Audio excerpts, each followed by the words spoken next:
Welcome friends. வாங்க இன்றைக்கி நம்ம உடல் ஆரோக்கியம் தரும் சிறுதானிய வகையை சேர்ந்த ராகி தோசை எப்படி செய்யலான்னு பார்க்கலாங்க. நல்லா சாஃப்டாக நல்லா டேஸ்டியாகவும் இருந்த இந்த ராகி தோசை எப்படி செய்யலான்னு பார்க்கலாம். அதுக்கு என்னென்ன தேவைன்னு பார்க்கலாங்க.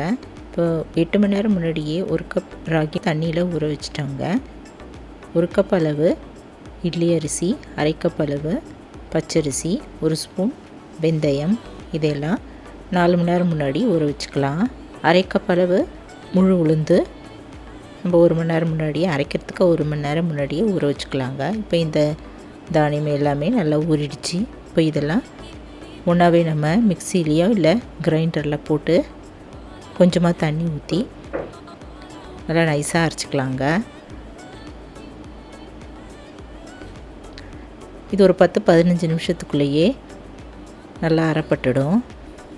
இது போல் நல்லா நைஸாக அரைச்சதும் நம்ம ஒரு கிண்ணத்தில் வழித்து எடுத்து வச்சுக்கலாம். இப்போ கேழ்வரகு 8 மணி நேரம் ஊற வச்சதால் ஈஸியாக 10-15 நிமிஷத்துக்குள்ளேயே நல்லா அரைப்பட்டுருச்சுங்க.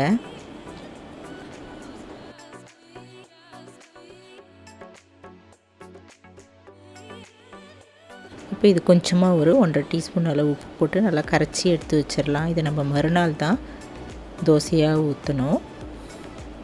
நல்லா பிடிச்ச பிறகு நம்ம மறுநாள் இதை ஊற்றிக்கலாம், மூடி வச்சிடலாங்க. மறுநாள் இதுக்கு நம்ம சட்னி இதுக்கு இந்த தோசைக்கு தயார் பண்ணி தேங்காய் ஒரு 1/4 கப், உடச்ச கடலை கொஞ்சம், முந்திரி பருப்பு 2 எடுத்து வச்சுக்கலாங்க, கொஞ்சம் கருவேப்பிலை, இஞ்சி பூண்டு, உப்பு, பச்சை மிளகாய் காரத்துக்கு தகுந்தபடி போட்டுட்டு 2 இல்லைன்னா 3 போட்டுட்டு தண்ணி ஊற்றி மிக்ஸி ஜாரில் போட்டு நல்லா நைஸாக இது போல் அரைச்சிக்கலாங்க. இதுக்கு அடுப்பில் கடாயை வச்சுட்டு எண்ணெய், கடுகு, உளுத்தம்பருப்பு, ஜீரகம், பெருங்காயம், 2 மிளகாய், கருவேப்பிலை இதெல்லாம் நல்லா தாளித்து இந்த சட்னி மேலே ஊற்றிடலாம். ரொம்ப அருமையான தேங்காய் சட்னியும் தயாராகிடுச்சுங்க. இதே நம்ம தோசைக்கு சைட் டிஷ்ஷாக வச்சுக்கலாங்க.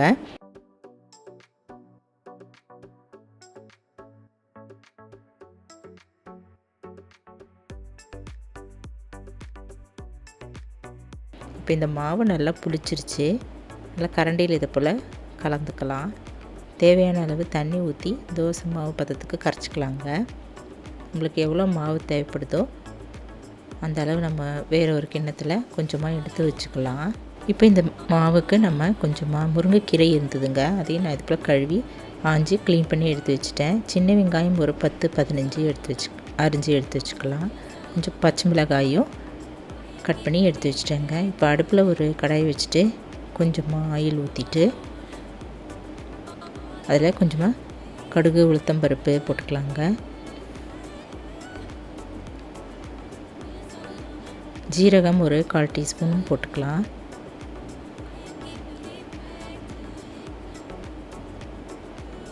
இதெல்லாம் நல்லா பொரிஞ்சதும் நம்ம கட் பண்ணி எடுத்து வச்சுருக்கிற வெங்காயம், பச்சை மிளகாய் இதெல்லாம் போட்டு நல்லா வதக்கிட்டு நம்ம க்ளீன் பண்ணி வச்சுருந்த அந்த கீரை, முருங்கைக்கீரை அதையும் போட்டு நல்லா வதக்கிக்கலாங்க.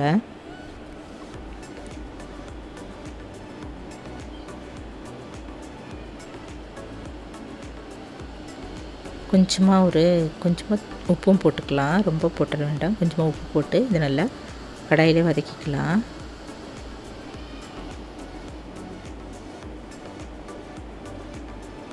நல்லா வதங்கின பிறகு நம்ம எடுத்து வச்சுருக்கிற மாவில் இது போட்டு கலந்துடலாங்க. மாவு நம்மளுக்கு எவ்வளோ தேவைப்படுதோ அதை மட்டும் நம்ம தோசைக்கு எவ்வளோ தேவைப்படுதோ அந்த மாவு நம்ம தனியாக கிண்ணத்தில் எடுத்து வச்சுட்டு மீதி மாவு கூட நம்ம ஃப்ரிட்ஜில் எடுத்து வச்சுக்கலாம். இந்த மாவில் போட்டு நல்லா கலந்தாச்சு. அடுப்பில் ஒரு தோசைக்கல் வச்சுட்டு அதில் எண்ணெய் ஊற்றி நல்லா தேய்ச்சிடலாங்க.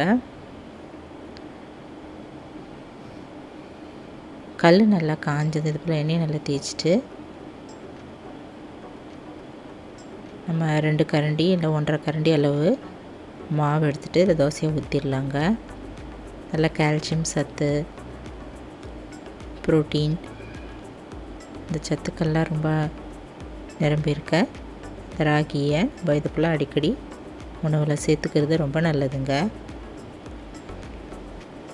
நிறைய ஃபைபரும் இருக்குது. உடல் ஆரோக்கியமாக இருக்க சிறுதானியத்தை நம்ம இந்த போல் டிஃபனாக செஞ்சு சாப்பிட்லாங்க. சின்னவங்க பெரியவங்க எல்லாருக்குமே இது செஞ்சு கொடுக்கலாம். இப்போ இது ஓரளவு நல்லா வெந்ததும் எண்ணெய் சுற்றிலும் ஊற்றிக்கலாங்க.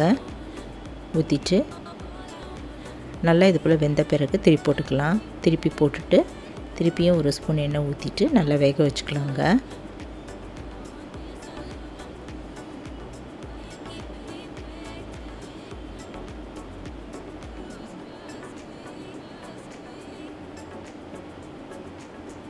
டயபெட்டிஸ்க்கும் இதுக்கு ரொம்ப நல்லதுங்க. நல்ல நீரிழிவு நோயால் ரொம்ப பாதிக்கப்பட்டவங்களுக்கெல்லாம் இது நல்ல சிறந்த உணவு. நம்ம இது போல் தோசை, இட்லி இதை போல் செய்து கொடுக்கலாங்க. இப்போ நல்லா வெந்த பிறகு இது போல் மடிச்சுட்டு நம்ம தட்டில் எடுத்து வச்சிடலாங்க.